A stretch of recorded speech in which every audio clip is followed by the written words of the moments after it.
Hola, ¿qué tal? Bueno, seguimos con el tema que ya veníamos presentando. Ahora es el turno de dar su opinión a Carlos Parra, gran técnico de sonido, eh, fundador de Urteton junto con Julián Davino, que no pudo estar hoy acá por cuestiones laborales. Y bueno, junto con Carlitos vamos a tratar de darle un poquito de forma a esas 4 preguntas que ya estuvimos analizando con otra gente. Y le damos la palabra acá al querido colega Carlos Parra. ¿Qué tal, Carlitos? ¿Cómo estás? Mucho gusto. Gracias por la invitación. Vale. Hablar con los muchachos y las chicas de ahí, las técnicas también, que ahora están haciendo también un movimiento, las técnicas bastante importantes. Así que nada. Pues contanos un poco, porque estamos festejando, como decíamos, el año de vida de la pandemia. Esperemos que sea el primero y su último año. Entonces, la opinión, ¿cómo pasaste este año de confinamiento? ¿Cómo resolvió el estudio ese gran problema, ¿no? Bueno, a nivel de trabajo fuera del estudio, si te parece, empiezo por ahí. Sí, sí. Yo me dedico en este último momento mío concreto de trabajo fuera del estudio a las artes escénicas. Bien. Y las artes escénicas han tenido sin duda un poco más de apoyo que otro tipo de disciplinas, como es el directo, las salas de concierto, que están súper atacadas. Sí, sí, claro. En las artes escénicas, como hay mucha más estructura, yo creo que ha habido una cierta protección de más. Y yo he podido trabajar en condiciones muy concretas de foro, de movilidad, con muchas pruebas previas, muchas dificultades, pero creo que había un cierto espíritu de intentar sacarlo adelante. Y otro tema muy importante que creo que es importante mencionar es que había que liquidar ciertos contratos que ya estaban hechos. Quiero decir, las cancelaciones de festivales llevan una problemática muy grande, pero casi siempre se han solventado pactando al siguiente año repetir el cartel. En cambio, en la estructura cultural, donde entra la política y entran los recursos del Estado, muchos contratos se tenían que liquidar. Y solo había 2 maneras de hacerlo. Realmente proponiendo una nueva fecha, o voy a decir 3, o liquidando el dinero de una forma que estuvieran las 2 partes satisfechas, o intentando tirar adelante con situaciones tan extrañas como hacer bolos en salas de ensayo con aforo de 10 personas, o con streaming en directo. Quiero decir, hacer una especie de aforo en el cual fuera en casa y no presencial. Vale. En ese tipo de experiencias, por ejemplo, trabajé con la Casa Encendida en Madrid, donde de público habían 10 personas, pero había un aforo de 200 virtual. Y también pasó en el GREC. Hicimos un bolito en el GREC, donde en la sala del MACBA, en la iglesita esta que tienen para hacer conciertos, ¿verdad? Sí. Allí había un aforo de 10 personas, pero la obra se hacía por Zoom para un Vale, usaban esa plataforma. Bien. Sí. Entonces eso. Por otro lado también, volviendo al uso del streaming, también pude participar en las fiestas mayores de Gracia, que este año eran por streaming. En este caso, 0 aforo. Claro. Eran bandas que tocaban en sitios emblemáticos del barrio de Gracia, y el aforo era cero, claro, virtual. Sí, perdona, gracias. Claro, era virtual. Muy bien.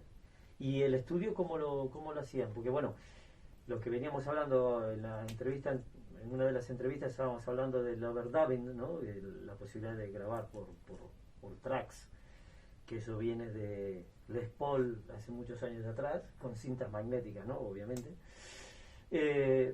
¿Los músicos podían venir a grabar cada uno en forma personal y particular, o lo hacían también vía...? Pues hemos tenido unas situaciones súper difíciles que no conocimos hasta ahora. Por ejemplo, he tenido la oportunidad de realizar un disco hasta la voz. Cuando llegó la pandemia, la voz me la enviaron grabada desde casa. Claro. Tuvimos una realidad muy complicada, que es trabajar con diferentes captaciones, porque hasta la voz era grabado aquí con nuestro conocimiento y, en fin, con lo que nosotros podemos ofrecer, y la voz era de casa de un señor con todos los problemas de acústica y tal y cual. El contraste fue especialmente duro, lo pasamos por previos y todo el tema, pero evidentemente eso fue muy difícil. Y la otra cosa muy complicada es que un solista nos propuso aprovechar este tiempo que él no tenía trabajo y no pudimos concretar de ninguna manera contar con un batería presencial, y fue la primera vez que el cliente nos envió muestras en MIDI que nosotros tuvimos que reprogramar y utilizar baterías virtuales, cosa que no habíamos hecho hasta ahora. Hacer un disco, diríamos, de estructura clásica del pop, pero con todos instrumentos virtuales. Él nos dibujó el MIDI de la batería y del bajo, y nosotros con velocidades, en fin, utilizando los instrumentos virtuales, dinámicas y todo lo que, en fin, como buenamente pudimos, tuvimos que hacer eso, trabajar por primera vez con todo MIDI. Mira, veo. Todo MIDI. Bien, bueno. Las guitarras, ¿no? Claro, pero bueno, la guitarra puede hacer. Y la otra cosa es que, como te comentaba, el trabajo de las artes escénicas tiró para adelante, y entonces, claro, también tuvimos que hacer mucho trabajo remoto para lo que nos pedían nuestros... Claro, porque el confinamiento al directo le dio duro, y a los estudios quizás pudieran sobrevivir un poco más, ¿no? Con todas estas ventajas de internet y streamings y todo lo demás. Bien. Che, y la segunda pregunta es, a nivel cultural, ¿cómo viste que hubo una involución, una evolución, una adaptación por parte de los, en este caso particular, de los músicos, ¿no? Porque estamos hablando de música. En el caso cultural, de lo que yo puedo darte buena fe, vuelvo a comentarte el tema sobre todo de las artes escénicas, porque a nivel músico, que comentábamos también que es un apartado importante, las fiestas de Gracia fue la única oportunidad que he tenido de trabajar en estas condiciones. Ha sido mi único bolo que he hecho de directo. Claro. Y fue realmente muy curioso, porque los músicos estaban tocando con monitores, sin presencia de PA, sin presencia de público, no había ningún tipo de retorno. Claro. Cada vez que acababa una canción, la situación era muy extraña, claro, y muy novedosa. Y claro, realmente fue una situación muy extraña. Más seguramente pensando que las fiestas de Gracia, para las que no conozcan, son unas fiestas muy populares en espacios relativamente pequeños, pero de aforos. Y claro, era justamente lo contrario. Claro. De la fiesta de Gracia que uno tiene en la cabeza, esa oportunidad que te llega en la vida. De vivir ahí. Claro. Justo lo contrario. En cambio, en el tema de las escénicas, como te comentaba al principio, estamos hablando de estructuras muy poderosas que tienen dinero. Claro, ya hay una cosa más y ha habido mucho esfuerzo por parte de los equipos para implementar nuevas dinámicas, como por ejemplo el Zoom, que ha sido un trabajo pero muy fatigoso por parte de artistas técnicos y estructuras, para entender la herramienta, cómo funciona y qué te da. Lo que sí voy a hacer una salvedad es que él está hablando de Gracia, que es un barrio emblemático de acá, de Barcelona, donde todos los años se hacen 15 días de fiestas con conciertos en directo, ¿sí? En mayor o menor medida, de acuerdo al dinero que ingresa, pero siempre hay gran cantidad de escenarios. Multitud de gente, multitud de escenarios. Acá hay algo que comentaste, que era, decías, había un solista que lo que necesitaba grabar sus temas porque no tenía trabajo, entonces le dio esa oportunidad. O sea que, digamos que en cierta forma se puede decir que la cultura ha podido sacar adelante a esa gente que quizás no hubiese tenido el tiempo si estuviera trabajando, por ejemplo. Entonces, eso puede ser que sí un pasito hacia la evolución, o sea, es decir, que en ese sentido la cultura quizás sí haya ganado. Lo que sí no sé si eso es en calidad, ¿no? O sea, se ve que eso ha dado posibilidades a que más músicos, o sea, más cantidad de gente pudiera expresarse, pero eso no garantiza obviamente una calidad superior. O sea, no sabemos si realmente la cultura evolucionó, que realmente debería, ¿no? Día a día. Pero bueno, no siempre pasa. El gobierno, esta es la tercera pregunta, y el gobierno tomó unas medidas decisivas para lo que era el sector de la cultura. ¿Cómo lo ves vos? ¿Qué pasó? Incluso el dinero que se destinó y cómo se gestionó la distribución, por ejemplo, de las ayudas al sector cultural. En primer lugar, decir que el gobierno evidentemente ha demostrado una tendencia que todos sabíamos, y es que la cultura no está ni en la primera ni en la segunda página de los intereses ni de la protección del gobierno. Eso quedó clarísimo. Por ejemplo, la última medida que se está hablando ahora, que son rumores, es hacer otro plan de ayudas donde seguramente quieren incluir a autónomos, todo esto es condicional.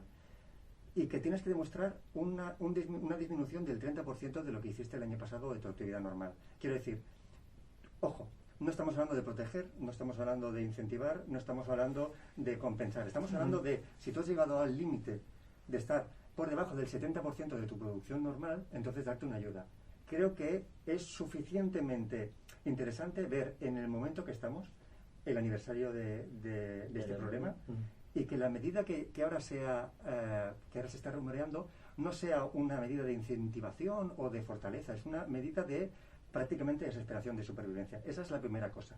La segunda cosa, en el espacio que nos ocupa en Cataluña, que es el que yo conozco, a nivel de la Generalitat, que es el gobierno que está rigiendo la política económica de nuestra comunidad, hizo unas ayudas que en lo numérico estaban limitadas al acceso. Eso significa que ni siquiera habían hecho un estudio mínimamente concreto para saber qué cantidad de personas están en esta situación, qué dinero disponemos, cómo lo hacemos. Lo que hicieron es tener una partida que pusieron allí, que, en fin, lamento dar mi opinión, pero que da una sensación que es prácticamente como una estrategia política para quedar bien con un sector, y dijeron, el primero que se apunta, bien, el último que se apunte, mal. Son datos que nos ayudan a entender cuál es la posición que tiene la cultura en nuestro país. Y no hagamos diferenciación regional, insisto. El caso catalán llama especialmente la atención, pero no difiere tampoco tanto del estatal. Y luego, como bien sabes, en nuestro sector, el de los músicos, el de los técnicos, el de la cultura, mucha gente no tiene contratos. Son trabajadores a cuenta propia, freelance, autónomos, llámalo como quieras, falsos autónomos. O trabajar a cuenta ajena. A cuenta ajena, ¿cómo le llaman a esto? Fijos discontinuos. Fijos discontinuos. Hay un montón de palabrería.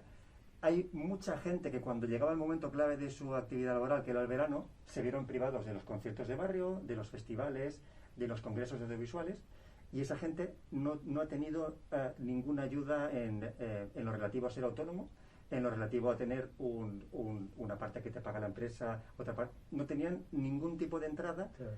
Y aparte de lo que comentábamos, el grueso de su trabajo no lo podían cumplir, así que han estado 4 o 5 meses sin trabajar.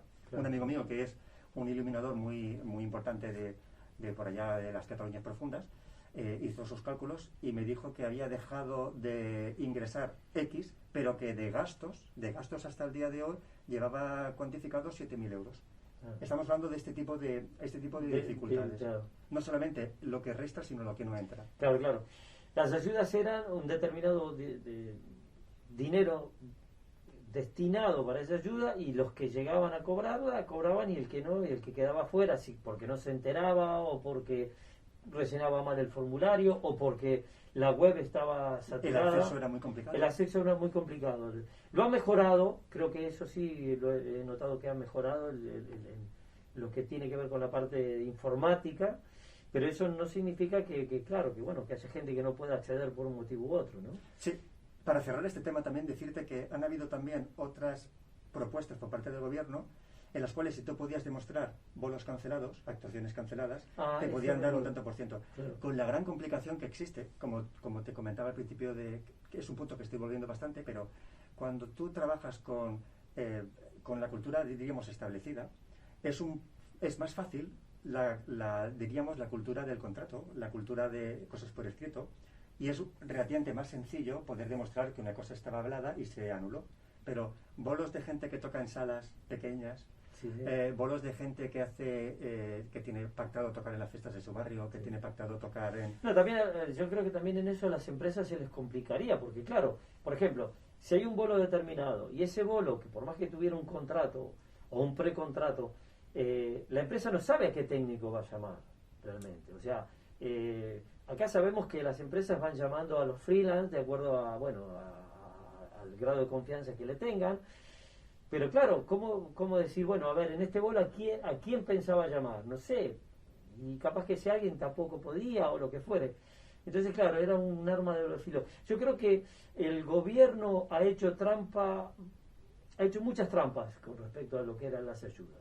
Ha hecho bastantes trampas. Hizo más demagogia que ayuda social. Por otro lado, para cerrar este punto, tampoco quería dejar de comentarte que lo que me ha llegado a mí de muchas prácticas de ciertos sectores de la cultura, ya puede ser municipal o de centros o tal, han cogido muchos de los presupuestos que se habían ahorrado por la falta de actividad y las han desviado para otro tipo de asuntos.